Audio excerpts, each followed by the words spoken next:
Suite de notre test concernant la phablette Acer Liquid S1, ou Liquid, tout dépend si vous êtes français ou anglais.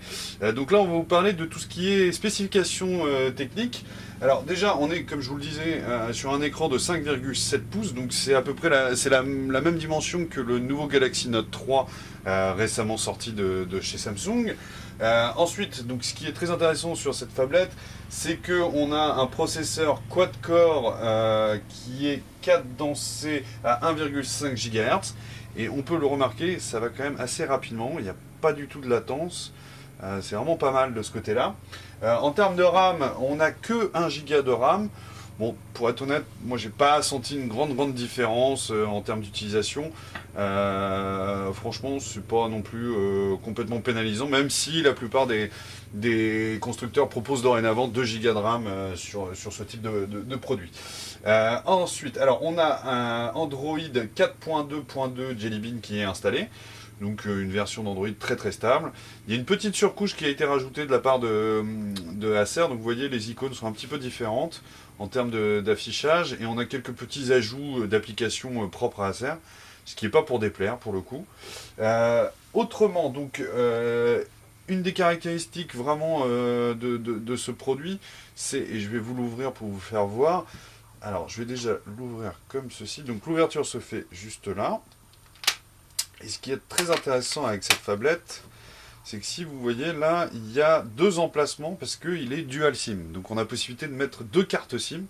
C'est pas mal. Si vous avez un téléphone professionnel ou un téléphone perso, il y a moyen de switcher entre les deux. Et surtout ici, vous avez la possibilité d'intégrer une carte micro SD qui peut aller jusqu'à 32 Go.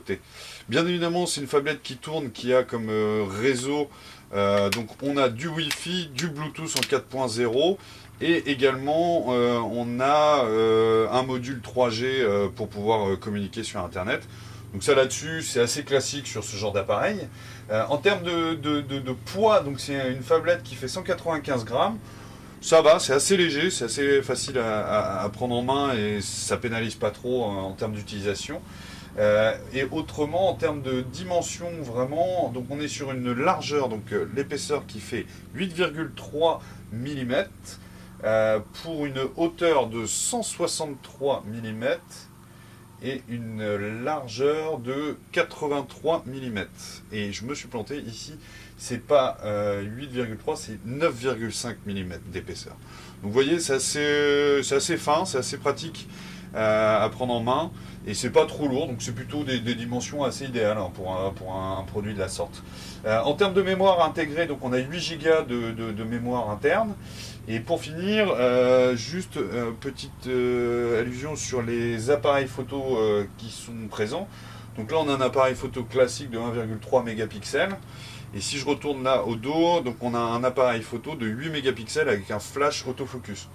Assez pratique également, les photos sont plutôt de bonne qualité et vous permettent de faire des enregistrements vidéo au dos en 1920 par 1080, donc en 1080p quoi. En gros en Full HD, il n'y a aucun problème à ce niveau là. Pour finir, je vais vous faire voir rapidos hop, la partie connectique. Donc ici on a un micro USB, donc une norme assez classique maintenant sur les smartphones. Donc micro USB juste là. Sur le côté ici, on a le plus et le moins, vous voyez. Alors, bon, c'est peut-être parce que c'est un produit qui a été assez utilisé, mais c'est vrai que là, le bouton est un petit peu mal ficelé, on va dire. Il a tendance à un petit peu bouger.